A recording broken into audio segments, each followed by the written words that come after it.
শকুন। ভাঙা বাড়ির চিলকোঠাতে শকুন একটা বসে। বাড়ির দরজায় পুরনো লেটার বক্স, নেম প্লেটে লেখা ভারতবর্ষ। বাড়ির নিচে রাজপথে চলেছে হাজার হাজার মানুষের নানা রঙের মিছিল।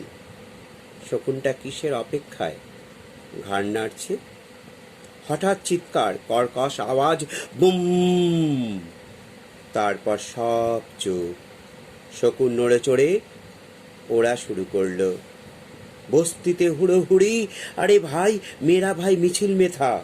ওরে, আমার দাদা যে মিছিলের প্রথমেই ছিল। নিস্তব্ধতা ভঙ্গ করে মায়ের বুক ভাঙা চিৎকার। সেই দিনটা অতীত হয়েছে, মাত্র কয়েকদিন আগে। আবার শকুন চিলকোঠাতে। আজ একটা নয়, অনেকগুলো অনেকগুলো। কটা মা আবার চিৎকার করে উঠবে। আবার আজকের দিনটা অতীত হবে।